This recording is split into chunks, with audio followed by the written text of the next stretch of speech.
I'm going to need Azune and Cadigan to each give me a death saving throw. Overhead, arrows fly through the sky. Nearby, Loza Blade, about 12 or 13 years younger than the last time we saw her. You see overhead a rippling spiral of green necromantic energy shoot overhead. Far away from you, you see your friend Milo looking up and saying, "Everyone keep moving forward!" Skull gone dead to the ground. Death saves from you two. Flapping wings. Wyverns taking to the sky. Loza looks up and says, "Fall back! Fall back!" A shape runs towards Thiazi's body, and at the last moment you see gets two arms underneath it, lifts up his body, throws it on his shoulder, and rushes forward as fast as he can, thundering with heavy boots, drops into the trench right in front of you, saving Thiazi from the oncoming barrage of these flying wyverns. Lifts him up, looks at you. Casimir smiles. "I got him. Let's fall back." Hit point press. Forden Jester's Wendy! Where do I stand? We also have a Kickstarter going on right now. Ow, I hit my elbow. Some Sherpa fleece jackets. Upstairs in Hallandil Fang's office, side by side with Taisha Loy, you stare at shuddering flakes of black ceramic, curved in outline like a shattered mask, dancing under the vibrations of the table, closer and closer together. I reach forward with one and just like nudge two pieces together. Give me a Constitution saving throw. Why? Natural one. Got it. Die. We're going to be really clear. This is episode 2, and I'm going to set a really important, let's call it precedent, about touching stuff. First of all, everybody downstairs hears. You touch this fragment in the center, which itself, the velvet, drops into a conical, swirling mist. And amongst the fragments that disappear and the fabric, the other thing that disappears in this moment is your consciousness as you collapse to the ground. All right, so Hal falls to his knees, scoops underneath. Wait, so you didn't catch me? No, there was no. Like We all saw the 10. a half-assed trust fall to the ground, yeah. And he will say one word, but and nobody hears it because I'm alone with my unconscious baby mama. Mm-hmm. But he just says the word "stay," but it reverberates, it echoes low as I cast Healing Word. I think, Taisha, in unconsciousness, your eyelids flicker. The sclera and pupils of Taisha's eyes are a roiling, cool mist. Maybe you should give her mouth to mouth. I'm gonna start walking upstairs. Yeah, I'm still Hell yeah. holding my I am my going to cocktail. push past Push past Bayless. this nun, because hell no. Hey, Hell do you yeah. guys think that we should? And there they go. All right. I guess, yeah, I'll follow. She says, "Is everything all right?" We don't know yet, but let other people get in the front of danger before us, and if it gets bad, we'll leave immediately. She looks up and goes, ever valorous, Sir Julian. One of the words that's written here is obsidia in Celestial, which is an archaic, no longer used term for the tenebral reaches. You would be well aware that after the Shaper's War, what was a curtain expanded slightly. As the gods were destroyed, their realms of rest vanished. In the worst instances of catastrophe and doomsaying by the population, some believe that they were destroyed, and all those eternal souls destroyed due to the hubris of the mortals that rose up against the gods. Others, that, the clerics that have come since that work in theoretical metaphysics that Belair would be well aware of, believe that the afterlives are still out there, just untethered from Ahriman currently. And a lot of very flustered clerics would tell a worried mortal were working on it. And you realize as you're looking at this and looking at this ancient halfling language on it, you're not looking at a box. You're looking at a coffin. What happened? We opened the box. I touched part of the remnants of what looked like a mask, and then I died a little bit. I am taking in the scene, mostly focusing on Hal, Taisha, and Shadia, them as a family, and watching Shadia care for her mother. So all of that information was just on the box. We didn't touch the mask. By the time you got up There's here, no there visible was no mask. mask. Okay, got it. I broke my chair. I'm so excited. Oh. Murray and Bolaire jump into either side of a carriage headed to the Arcanod. As you head across the river, I think, Bolaire, you have a moment in your finery turning to look at the wide-brimmed hat of this dwarven wizard across from you. You guys have been in contact before, but now you both head to the museum together. Charming night. Isn't it just? We see another carriage pulling away from the funeral. And we move from this place. We'll say farewell to our friends Bolaire, Murray, and Julian as we move forward in time to the end of the funeral. Hero comes over and goes, Dad? Do you have your lyre? Yeah. Do you want me to get it? I can go get it. Yeah, grab it. And I grab my own lyre from off of a mantelpiece here. Hero,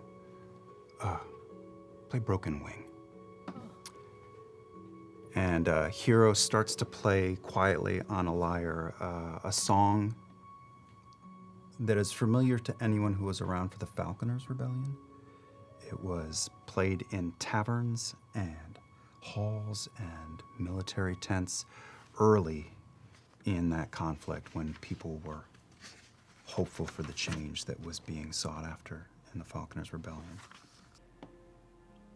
A stand taken in this world by the brave and just when they realized that a world that had risen up against the tyranny of the gods had, in the span of a few short generations, replaced that tyranny with ones of their own devising. And Loza, a woman who does not do this lightly, does not actually shed a tear, but you see her eyes water as she looks at Thiazi. Another name added to a long list of people that she's had to say goodbye to. As the song plays, I'd actually love for there to be some other people who get to hear you play this song, because I think it will mean a lot to them. I'd love to have our friends come join us who are returning from the Tanners. The Stone of Night Song gone. Thimble, you have with you a letter about, slightly larger than your body, with you, with the name Bolaire on it. As you return to the Rookery, Thimble, you've been to Hal's home many times, but you will be the last guest to arrive at Thiazi's funeral. Thimble, you see Thiazi for the first time.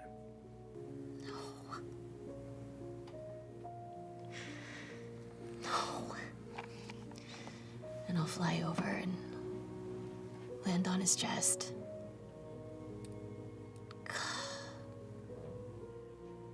You stupid fuck. I'm so sorry. That's I ruined it. And I'll walk up his chest and place my hand on his chin. What am I gonna do without you?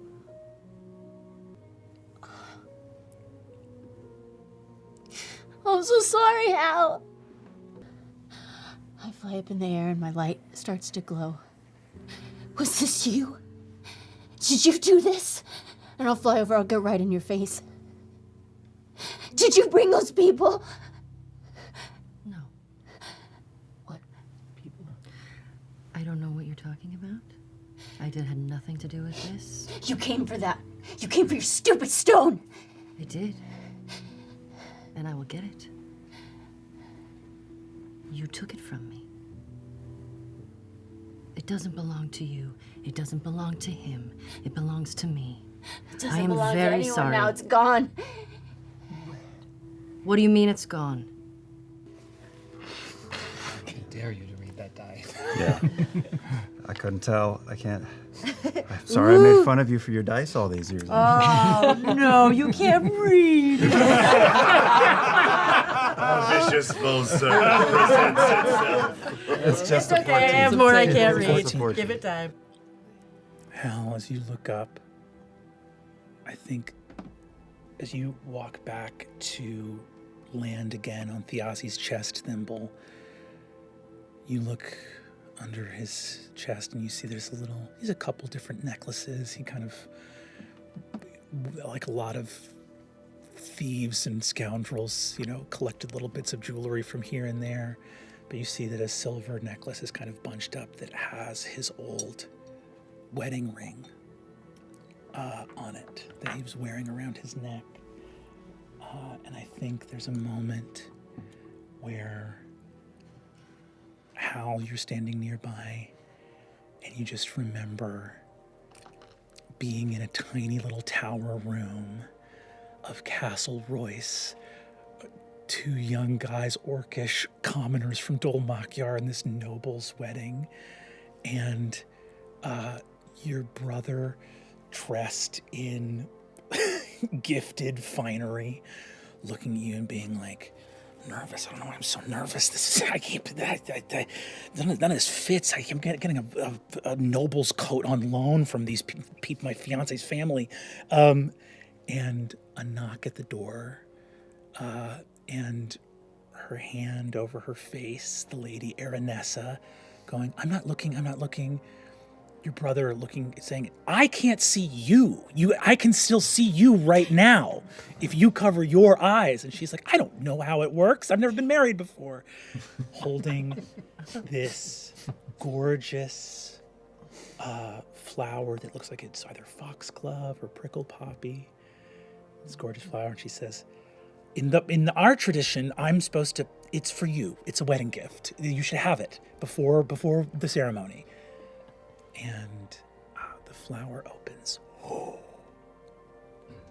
And with that ring on a little table beside Thimble for the very first time in the mortal world, looking much different than she does today, appeared in that moment as Thiazi looks down at you and goes, Hi.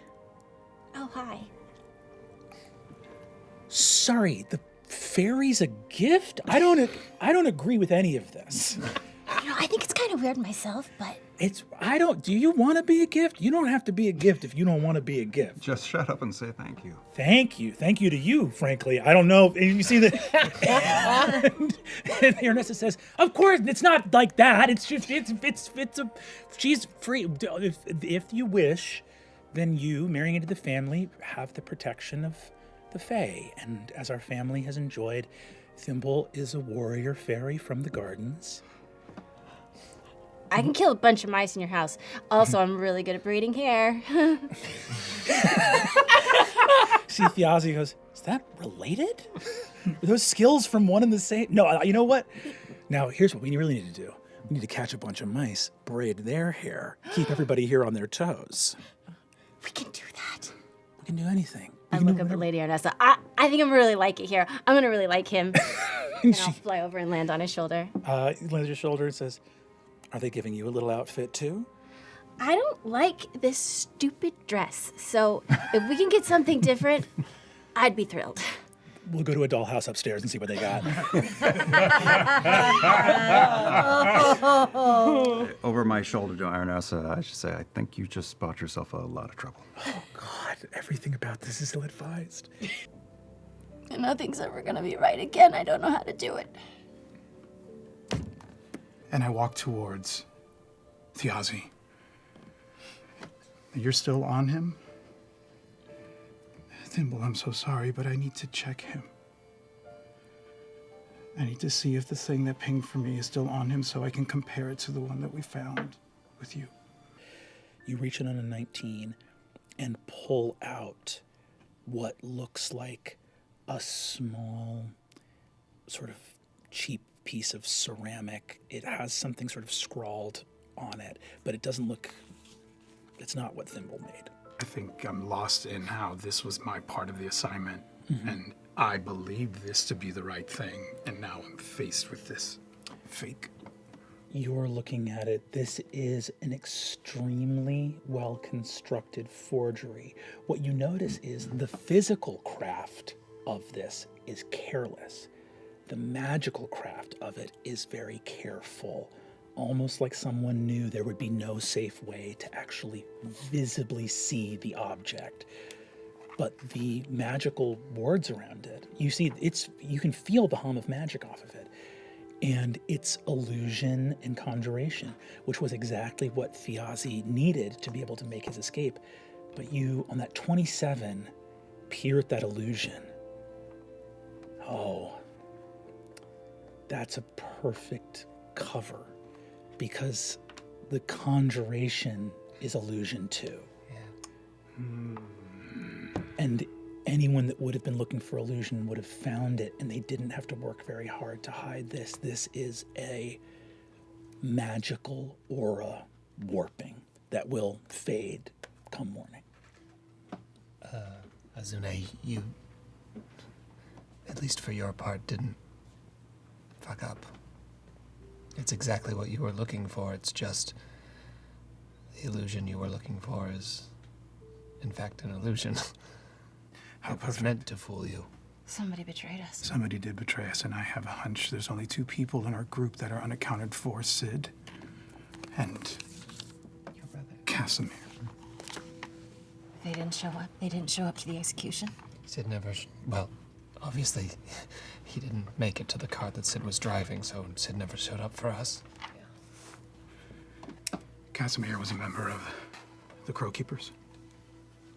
This clearly was a setup by someone who knew our plan. They knew every step of what everyone's involvement was going to be. They knew where I was going to be. There were feathers in the Found house. others. Well, Cadigan found them. And I want to just look at the wolf. Oh, okay. Is this just like a normal wolf? What am I looking at? Druid to dog. What is happening here? This is stupid, so I'll do it. I'm gonna burn. I'm gonna cast Speak with Animals. We're back. Natural 20. Natural 20? I fucking gave you that die. Thank you. As you attempt to speak with this animal, a potent magical bond between Cadigan and Wulfric. I'll put it this way, on a nat 20. If you attempt to speak with Wulfric in this moment, it'll be the second potent magical thing you have touched this evening. God damn it. You said my brother's name, Sid, was working with you. Yes. How long has he been a part of your plan to try and save Thiazi? Perhaps things have changed, but you must be as alarmed as I am to not see him here. Yes. Yeah. And you haven't seen him since you've entered. It's been years, no. I know when Sid left, he headed west for Dolmakyar, and I knew we'd had a problem with Sid in the past. I mean, there were certain things that we weren't supposed to steal. You know, if you win a battle, there are certain things that you can take as seized contraband, and there are certain things that you have to leave. And this was a long time ago. Sid was much younger, but I found him with stuff on him that he wasn't supposed to He have. had sticky fingers. Whatever happens, if you're trying to run down the Crow Keepers to see what they know, just make sure you don't go alone. I'm very sorry. I can see that you cared about this person very much. I'm not here to hurt any of you. You didn't do this. No, I did not. And I try as much as I can to sort of show her that I am not the person that caused his death. I'm not the bad guy here. This was something that was taken from me. I think we're on the same side. Someone who did let me in the city, his name is Bolaire. I look down and I see Pin. Give him a wink. In the living room, you just hear, shit. I am going to crouch down next to it. Where'd it go? It has, now that you've crouched down next to this fox, you see that its front right leg is of a red fox, but the most of it is an Arctic fox. And it's got little patches. One of its ears is from a red fox. It's mixed of different pieces of foxes, but its eyes are two purple buttons. And it has a purple scarf around its neck. But it's looking at you. You can tell it sees you, but its eyes aren't real. What a beautiful creature.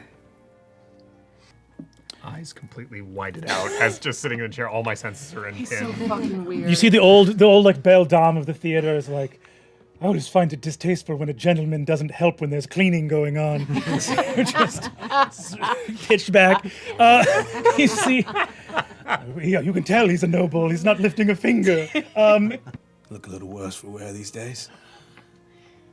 Everyone says that to you. Maybe take the note. Now, I can't discipline her, all right? Her family built the swords that killed the god of war. You, on the other hand, I will smack at a funeral, no questions asked. I know, I heard it. I just took an opening. Some things have to go into the shadow, and some things are so important that even in darkness, they can't be thrown away. Thank you for everything. I hope the vines of the West repel you with their calm and their peace. I think I'm gonna go fucking crazy. But my knees hurt, so what can you do?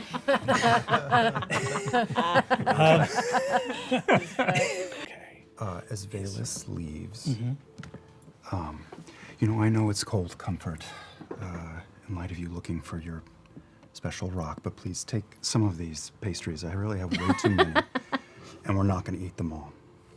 I've learned for all of the years that I've been alive that sugar is very bad for you. What? Aren't you immortal?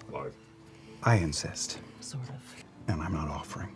And if you bring that level of threat into my house near my family again, I promise you, you will live to regret it. Good night. Let's shake on it. I put a whole tray of pastries. All good. Your partner looks over at you, Hal, and goes, if I couldn't eat sugar, I wouldn't want to live another day, let alone centuries. And that is what is wrong with religion. To the side, walking out of another hallway, joins you your towering sister, Enmity, who is flanked by your other sister, who's a little bit shorter than you, but just stunning. Ruby red lips, small pronged silvery horns, this sort of whipping tail behind her. This is your sister, Cruelty. Cruelty turns to you and goes, Tyranny, how'd it go last night? I heard you had to deliver a sword. Hi, sister. Hi. Ever bright, ever light. Sure. It went okay. Yeah, we gave the sword. Yeah. Oh, good. I'm glad you gave it. It's so good for the Lord Wickander to show up at the funeral of someone we just executed. I'm sure it sends a clear message about where our values are. Agony, where are you? And you see that your last a small sister who is very waifish, doesn't look that big, and you see that for being a demon has spectacles on, and her white robes are much more monkish, sort of like hide her figure. And she goes, coming! She's got like bright blue skin, goes, Gah! And just hits the deck. Goes, God! Ow! Hi, Agony. Hi, how are you doing? You okay? I mean, he sure told everybody to call him by his big boy name. He said he's sorry. I think that he feels really bad, to be honest. And he is still as devout as ever? He believes in light? Yeah, he believes. How fun. I think it's really fun that he believes in something. I think that well, I know he's the only one, so I don't want to touch it. Yeah, and by the way, I made a friend last night, as if you care. Her name's Taisha. She's really cool. She's in love, so. You see that Agony turns around and says, you made a friend? Yeah, I made a friend. Oh, good. We'll be able to use her to our ends, right? What's up? It's good to see you again. Yeah, thanks for coming to the house of the CC. May the beam reach you. The CC? Oh yeah, the Candy Creed. I get that the light priest as well? He is decompressing, ever strong. I think that, all in all, pretty good. I think, yeah. He looked most distraught as he left. I was only wondering if perhaps a chance for conversation might alleviate any concerns he could possibly be holding on to and maybe shed some light on how such horrible tragedies could be avoided in the future. I think he'd love that. I think he has a lot to say. Should I go get him? If you would be so kind, then my time is yours. And you see, sort of struggling up the driveway, you see it's heavy, it's low down on the wheels. Someone forgot to fasten the back. A crate slides out, coming up the ramp from down below, lands on someone's foot, like one of the sort of workers. And as it does, you see a bone break and something shatters, and this glowing white liquid seeps out through the wooden box and badly burns their leg. They're on the ground rolling and kind of like screaming. I will run over to him immediately. Goes, "Ah!" Hey, steady yourself. Can I lift this crate up with... Yes. Go ahead and give me an athletics. It's just a DC. We'll call it a DC 5, honestly. Just get this crate off. That is yes, that is a gigantic natural 20. Wow. Oh, natural 20? You step out into the courtyard and see Taor Pridesire on a nat 20 single-handedly lift this crate over his head and reach down. A lion-headed emblem at his side glows radiant with light. Ooh. As you see light extend from his paw. And you watch this man heal an injured guard here in the courtyard. I think on that nat 20, the cloudy city of Dolmakyar, momentarily there's a breakthrough, and the wagon and surrounding area, and Taor in particular, are bathed in sunlight in this moment as you exit the courtyard. I was rushing out to see what the commotion was, but upon seeing this, the breath is taken out of me, and I momentarily stumble and have to just lean on Tyranny for a moment because I'm so taken by the almost painterly beauty of the moment, and clearly this man has been touched. I'll also stand and rise, and as I turn, oh shit! the mane kind of hits in the wind, and the gold of my eyes sort of fades post nat 20. Whoa, so cool. That was very cool. Yes. It is hard to know what to do next, but I saw in you a kindred light.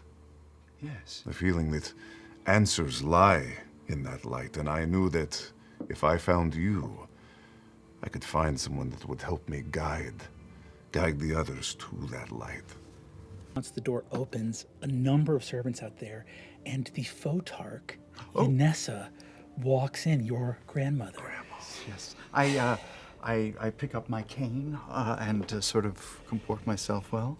She walks in and says, "Right, Wick, we need to talk." "Hello, and who are you, my friend?" I am Theor Pridesire. It is a pleasure to be in your presence, Photarch. If I may, I would like to put my name forward as perhaps a consideration for that protection. The light, as always, moves in all directions, and it is simply for us to open our arms and receive it. Thank you. Thank you, Photarch. See the young Master Pridesire to some food, aspirant? Yes, Photarch Yanessa. All right, let's go get snackies. You are shuttled out, the door closes, so it is just Yanessa and Wickander. Yanessa turns to you and says, "Get rid of the elf throw rug, would you?" The cat man? Yeah, he's up to some funny business. Look, I got no see, such thing. When are you gonna open your eyes and realise that our house has got enemies? Loads of play with the commander of the Torn Banner. Yes, They that all was should have years been ago. hanged as traitors. I thought that we had let bygones be bygones and were moving forward with friendship and... There are no bygones. There are never bygones. But everything is another drumbeat of a drum that's been ringing since the dawn of time. The Halavars were the house of priests, second only to the royal house of Obrademia. We were the golden crowned. And then the Shapers' War cast our homeland into eternal darkness, one after the other, where the gods fell, the Barodells rose. This world is half poisoned, wastelands, ruins, magic chaos, eternal night. That's the thanks for killing the gods. And you're gonna let one of those Torn Banner walk in here and what? Ask you about why Thiozi Fang is dead? This whole plan has been a mistake. This whole plan has been a mistake. Now, I'm sorry. I'm sorry if I've done something wrong, but what plan are you talking about? I thought we were going to spare Thiozi. I thought we were meant to forgive people like the Torn Banner and like Thiozi. Why couldn't we have spared his life? Thiozi had to die because the Taconis wanted him to die. And right now, we need them close. I still can't get my eyes on what exactly it is that they can do.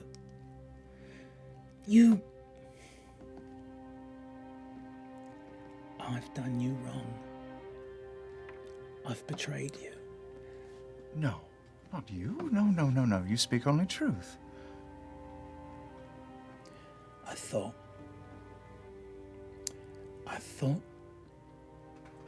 it would be of great benefit to our house that our scion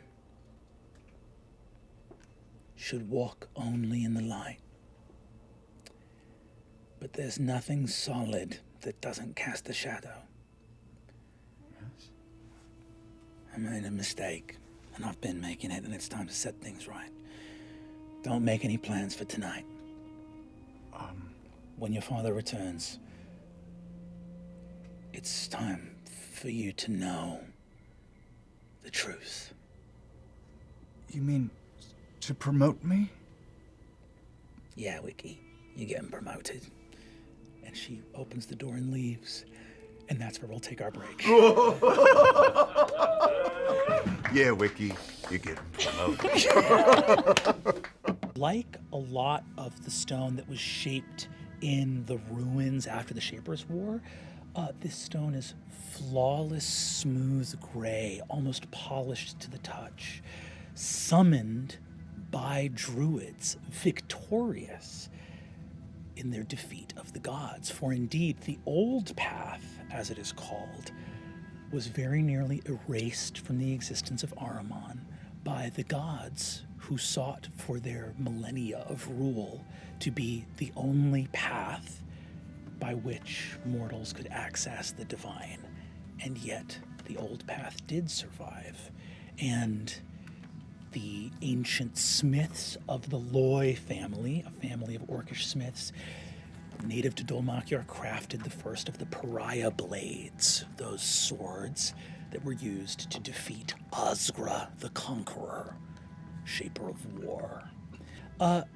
Taliesin, Belair, as the curator of the Loy Wing, what do we see as we move into the dusty light, and where do we find Belair within the Loy Wing? Well, it's after hours, quite obviously.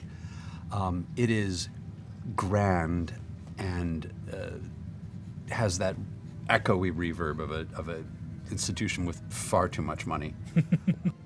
Off to the side, in an open door, we see an office, candles burned down to the very basin, and a silver coffin sized for a halfling on a desk, books and scrolls open, a sleepless Bolaire and Murray here working in this place. You've been working all night. Murray, without any roles necessary, the ethos of your school, alive and well in your heart, there will be limits to how much truth you can glean if you don't look in that box. Now, it's extremely prudent not to open it. Far be it from me to tell you to open it. And I would say even above table, I'm totally fine if you don't. But that conflict is here. The conflict of truth, great truth, at least in the philosophy of the Penteveral, requires some risk. I hate you so much. I hate you so much. I'm going to do something before we do this that she will not notice. Yeah. I'm just going to drift into the... Says who? You will not notice Says this. who? Says me. I'm going to drift into the black box. Okay. Has anything changed? Deterioration a little more rapid than... This is the coffin of Olbalad. Olbalad is a celestial who was sometimes called more colloquially by halflings the Sister of Mists.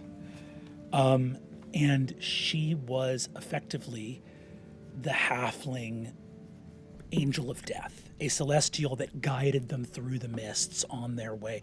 So, and when the gods died, the celestials went feral and became ravening like monsters.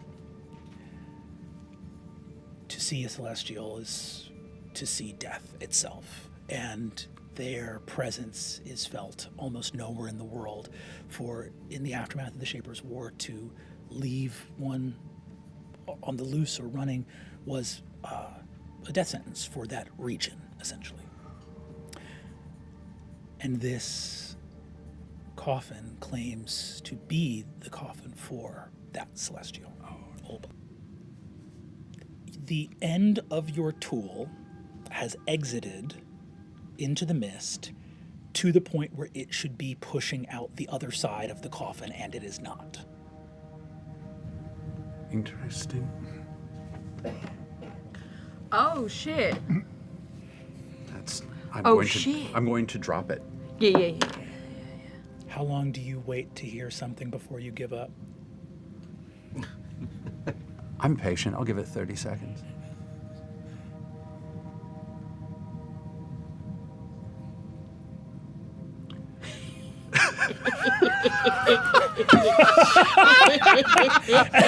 Oh, we are so fucked. Oh, dear. I'll be a shaper's anus. Fuck. We got a pretty little relic on our hands. That was disgusting to say. What do you think happens if I shove you in that void? I was just kidding. Oh, no, you were just kidding. I would have murdered you on the spot. Let's just go for it. All right, hang on. What? Wait, there are so many questions. First and foremost, what did the Aussie want with this? This was his last dying wish sitting upon us right here. Why did he What want did it? he want this? And also, what the hell? It is pretty crazy. I do not. What did the Aussie have going on? And did you know something? Because I know you know things, Bolaire. On occasion, I would procure artifacts for him, and in return, he would send me things to look at. That you just said absolutely fucking nothing. I know. He would send me very questionable objects, and I would do my research, and occasionally I would give them to people I did not know with no questions asked. I did some dirty work for him. Well, hey, that makes two of us. Look at that, we got more in common than what you think. Why do I like you? You're just awful. Everybody likes me. Stop talking crazy. Oh, my God. As you're heading towards the vault, down a side hallway, towards a very special, let's call it cargo area, you see some boxes that were not here when you left for the execution yesterday. You look inside, and what you see are wicker-covered ceramic casks. They're sort of look like dyer's casks, and then you look under the clay lids and see paint leaking out of the top. They're really filled with paint. And there's just one last note left pinned, a piece of parchment with a small stiletto dagger that just got left here. And it just says, "For Hal, with all my love." Silvering mustache and goatee, scars across the cheek, golden helm taken down to a side, a broadsword, a polearm astride the carriage top. General Raymond Divinos exits the carriage. "Julian! Julian!" What state do we find Sir Julian Divinos in? The morning rays of light kind of hitting dried, cracked lids and lips that are deeply dehydrated. Julian, his hair, dark hair kind of thrown asunder across the wrecked bed sheets, kind of clambers up over the voluptuous, tan-skinned woman and the blonde-haired, muscular young man who begin to stir as he kind of steps and scrambles and stumbles onto the floor. Father, by what honor do you come on this gracious step beyond your comforts to greet my morning in person? Well, going to your chambers in the Divinos estate, I presumed I would find my son in the extremely expensive bed that we paid handsome money for, where we sleep in a strange city when the husband of our liege lady has just been executed. So I thought maybe you'd be, I don't know, nearby? Does it feel to be wrong again? Your dad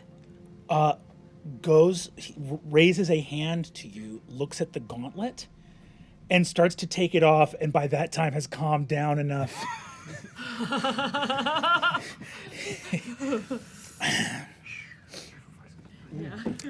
Get in the fucking carriage.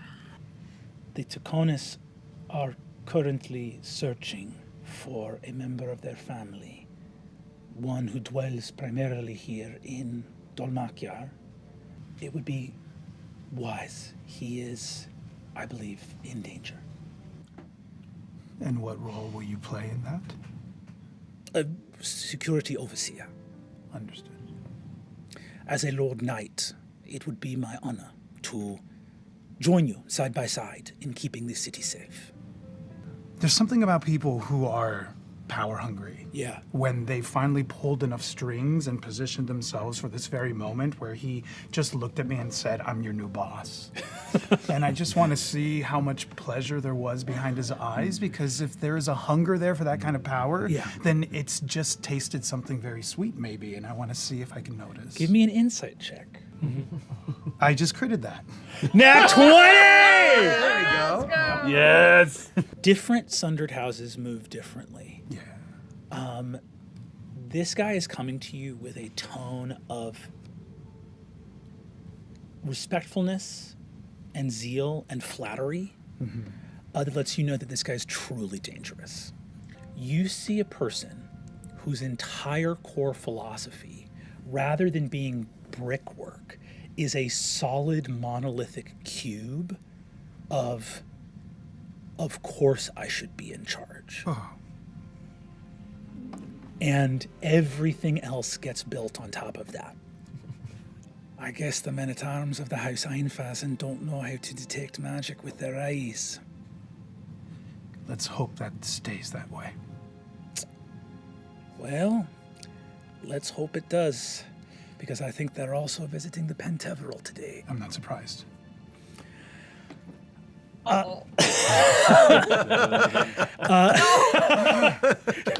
Murray, Yeah, what's going on? they just sacked Tall Barrel. What? Tall Barrel's he's resigned. They didn't sack him, but they fucking sacked him. On top of this massive desk is a much smaller desk. And at that desk, with a small staircase on the side, is the halfling professor, or sorry, I should say dean, Euripides Tall Barrel. What happened? What did they do? Why didn't you stand up to them? What do you mean? This wasn't supposed to happen yet. I just heard the news from Gallon that you got sacked. That you're stepping down. I no longer believe it is possible to do the work that is necessary to do here, in this place. If I had tried to fight them... You see, he just shudders and he puts a sort of paper across to you. What's this?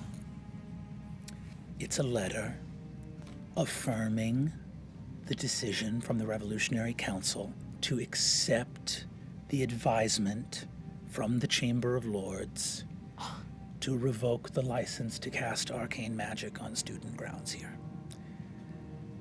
And they're not going to do it if I resign. She's one of them. She's not one of... Okay, well, heavier the pockets, that is the snake, I guess. She might as well be one of them.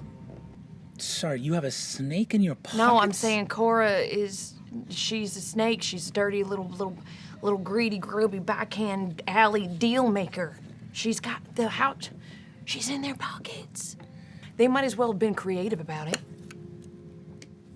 It felt pretty creative to me. You think that's creative? I'm upset, and I'm allowed to be upset. What do you want? If you want the Photarch of the Candescent Creed to walk in here and say that this is how it's going to be, do you want me to say, how do you like these lightning bolts? And shoot her in the face? Shoot her in the face. I mean... Kaplow.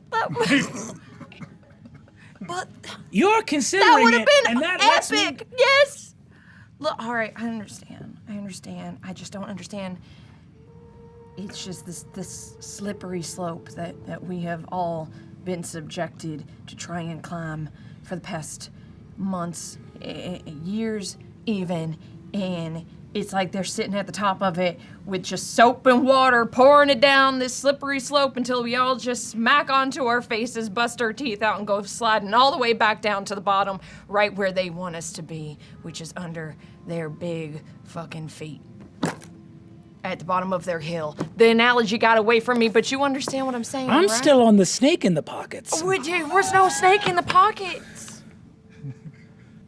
Who's gonna go to bat for me? You brought me into this. I was just a shitty little squatter dwarf out in the gutters. You gave me a job. You gave me purpose. This institution was born of scrappy little folks from the gutter. I've tried to spend my days studying the craft of magic, and I turned around and I can speak words that make things that never existed come into being, and I turned around and found that there was a power greater than that, and it was whatever was written in this letter. I just give him a big hug. He gives you a big hug. As he does, You hear the noise of boots approaching. In the doorway, the shadows grow long. Effortless magic. Magic inherited as the shadows lengthen. Marie just kind of cracks her knuckles a little bit, cracks her neck, and then just looks at Tall Barrel. Tall Barrel turns. Smiles. The door darkens, and a tall, grave figure of sallow skin enters. The Lord Primus Taconis. I'm looking for my son. But every time I hear you play or I hear your stories, it becomes so clear how important it is to fix this world. Our people, our parents' parents, we started a war that freed us and threw the rest of the world into chaos. We owe it to the world to fix what we can. We do what we do. Yeah. One page at a time. Yeah. Cadigan, are you? Oh, Are you gonna help? yeah. I think so. Oh. Depends on what we're doing, I suppose. He looks creepy as hell. That's He's not- perfect for this. You wanna come with me? I need backup. Fantastic. Is there any... no, I'll save it. And he looks at the ale for a minute, and the minute turns into a real minute. And then he unlocks and leaves it sit. I'm sorry, by the way. I didn't get a chance to properly pay my respects. It was a busy night. Yes, it was. Well, he's still right there if you want to, Cat. Oh, yeah. And I'm gonna walk up to him, and I'm gonna look at him. And as he's resting in dead, I think Cadigan's seen a lot of death in all of its forms. And when you see a person lying in repose, they have a resting face. And Thiazi's, to me, looks mischievous still, as I remember him in my youth. And then, while nobody's looking, just out of curiosity, I'm gonna say, sure. I'll grab a little pinch and a little flick to where no one can see it, and I just want to cast really quick, just to check. Spare the dying. Because I figure if there's one last gambit he might have in his pocket, it could be that he's not really dead. Just to check. You cast Spare the Dying here. Give me insight in this moment. Like an insight, check? An insight check. Okay. He's been alive this whole time. Gotcha. Giggles. Now imagine if you called that year. Yeah. What was that? What'd you roll? It's a dirty 20. Dirty 20. You look. Spare the Dying. You cast it. You do not feel the spell take hold as it has in the past, perhaps on Thiazi himself. And you wonder if that mischievous half grin on his face is that the trick he's smiling at, is that the life he lived led you to believe he might be fooling even about this. Yeah. It is not an exaggeration to say, in the lives of mortals, though he had so much more time left, this is the best you can hope for. To be left like this. He looked at him and just quietly to himself say, Man, it's too bad. Let's get after it then. Finding Murray and Yeah. Azune Oh, and fuck! Murray! Wait, Blair! And Bo- The letter! And I go fly down and I give it to you. Hal, this has to get to them. Oh, all right. To I can- Blair, right? Or who to the- Murray, yeah. To Murray. You know what I mean. Blair. It says Murray on it. Okay, I'll read the Murray. Ew. There's a letter that says Belair on it. That the letter says Belair, and Thimble is saying, "This is for Murray." Yep. That tracks for the last 24 hours. I'm on it. The tavern sign sort of swings. There's like a sputtering torchlight. As you enter, It's always like a late morning tavern, always has a vibe, sort of like the circus just left. It's from a guy who used to do opening work at a lot of bars. It's a tough vibe. As you approach, or are you here to speak with somebody? I fly down and get close to them. Where's Kaz? Where's Kaz? You hear a voice from inside say, "Send her in." In the bar, wearing a sort of brimmed, double-ridged hat, black felt, long black coat, thin silver chain, is an older figure.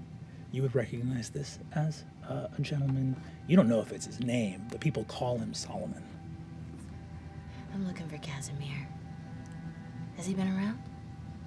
Last few days? Last day?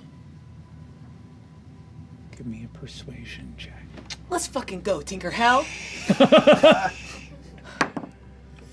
Ooh, that ain't good. That ain't good at all. That's a 5. Hey, Laura, roll initiative. Oh! And we're gonna say goodbye. Oh, yes. Yes. Oh, go to the door. Yes. The door opens. Your father, and behind him, Aspirant Enmity. These two towering figures appear. Your father, again blindfolded, looks to you. Weekend, come. I want to sidebar with Enmity really quick. I'll just get up, clomp right up next to her and say, Enmity, what's going on? The Photog has made a decision. You won't have to keep any terrible little secrets for much longer. My lord, Wikander, your father is gleeful and merry beyond measure. I can tell, yes. To show you the inner workings of the prismatic retort. Oh, by the beam. The inner workings. The prismatic retort is what we use to change light energy, distill it from the cosmos into liquid form, into liquid filament. Its mysteries are unknown. Doors begin to crack open, and a beam of light moves through and quickly diminishes. You see within, chained to either side of the wall, are enormous warhounds. You see that each of them, their slavering drool sort of glowing bioluminescently as they... You see that each of them barks, and as they do, you see that you feel a pulse of some kind of innate spell from them, and you feel not harming anything, but dispel magic cast over you. The fourth tenet of the 7 shining tenets. The beam is only seen by the anointed. The sacred glyphs shimmer only to the family of flame. They will be revealed to me tonight.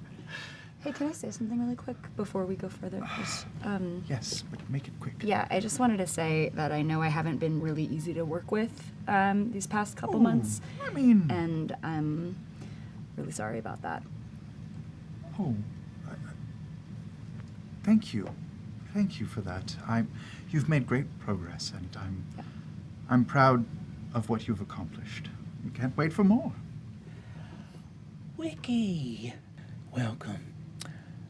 Behold, candles light in this almost cathedral-esque basement, like a windowless cathedral here in the basin, and you see that there is an enormous stone sarcophagus that is set in with these massive, fibrous, what look like almost like massive ropes or threads coming off of it, but you see that they are shuddering and gleaming bright. The sarcophagus is pitched up. It is easily 40 feet tall. Overhead. Stones and sigils carved throughout it. You see that Goddard is walking over and twisting these places where these essentially fibrous tubes plunge into the sarcophagus and tightening them up. And as he does, you see his hands are smoking a little bit. Yanessa looks at you and says, Wikander, there's no two ways about it. The love I hold for you is as true as the foundations of the earth. And I need you to know that, because that love is true. However, some of the things I have told you in your life have not been true. And so, I suspect that there may be some points where you feel rattled, unsure, your legs taken out from under you. And you see a tiny, papery old hand touches your cheek. So the thing I need you to hold on to when everything else goes away is I love you. I love you too, grandmother. We all must carry the light as clerics of the Candescent Creed. It's less a gift of the cosmos than it is a gift of our family.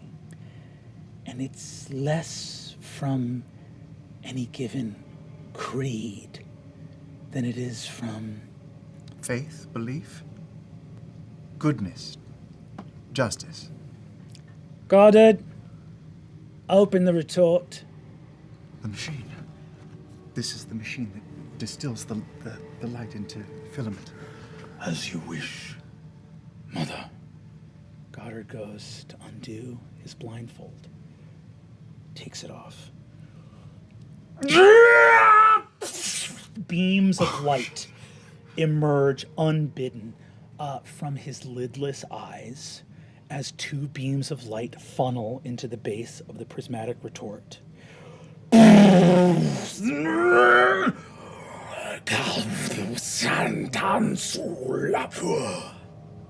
runes of the sarcophagus alight, and they begin to open. Tyranny, you stand strong. Wikander, you are thrown back 10 feet. Sure. Oh. It's all right. I can see better back here. I go and hold on, it's okay. You look up, and as your eyes adjust, you see your father kneeling, reasserting and refixing the blindfold on his face. As the retort opens, gleaming light. This is not a sarcophagus. It's an Iron Maiden.